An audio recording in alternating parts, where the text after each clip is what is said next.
So Google just finished up their event about 20 minutes ago, and so I was scouring the internet looking at the commercials from Google, and I came across surprisingly a ton of comments.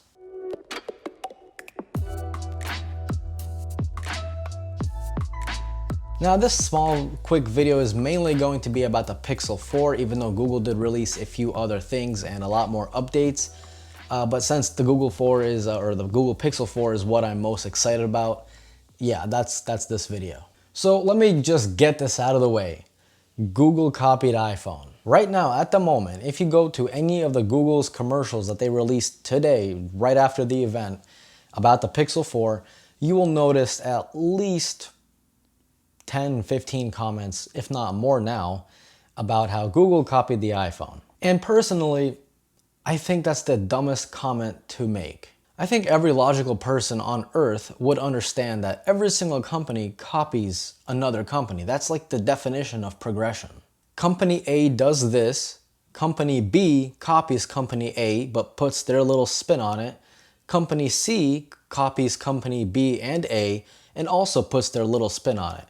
That is quite literally how technology evolves. Whenever I read a comment saying, Mark, this company had this first, ha ha ha.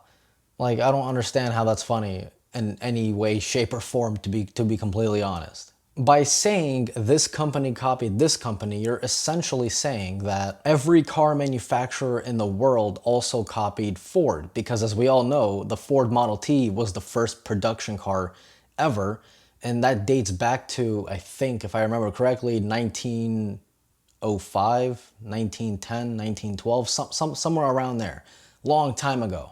But you don't go up to someone in a Honda and say, oh, that's BS. Ford did it first, right? No one says that because that would be the dumbest thing you could possibly say.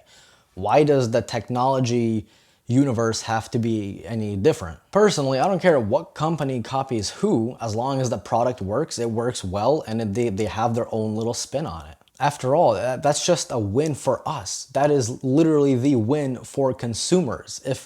Like, think about the fingerprint sensor. The iPhone didn't have the first fingerprint sensor in a smartphone, but they did it best, right? Then the next year, the Galaxy S5, I think, came out with their fingerprint sensor, but it was the most horrible mess in the world. You had to slide your finger down on a oval-shaped pill home button, and it was just awkward to use, right? Then Samsung was like, let's make it a little bit better, and let's just have you hold your finger on it instead of sliding it, right?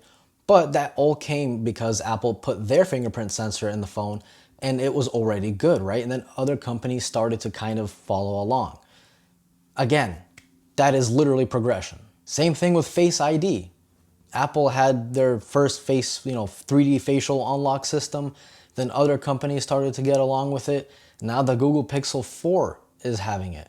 And that is progression for people that love and use Google products. It doesn't matter what company did it first. That's like the most irrelevant thing ever. Also, moving back to Google copied iPhone, to be honest, they don't even look that similar. The camera bump on the Google Pixel and the camera bump on the iPhone look nothing alike. The only similarity is a square. And if that is what gratitude's being copied, then really every single phone manufacturer in the world copies every single phone manufacturer, because all phones generally look kind of the same if you ask me.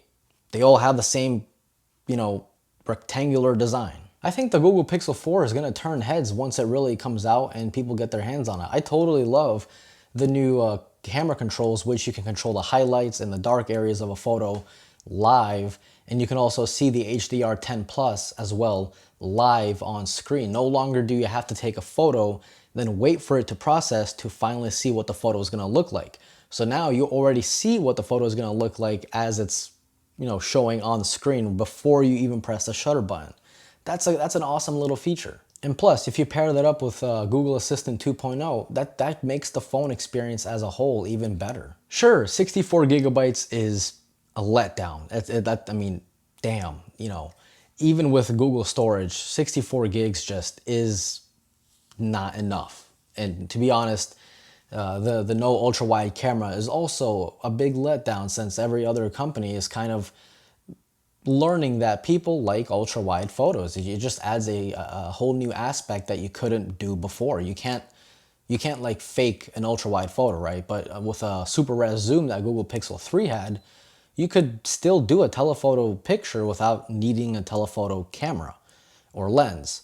So Google already kind of had that down pretty good. So even I was surprised that there's no ultra wide camera. But again, we just have to wait until the phone is in our hands to really make final judgments. So yes, I am getting the Pixel 4 and I will be doing a ton of videos about it. So if you guys are interested, subscribe if you haven't already and hit that bell icon so you will be notified for any future videos.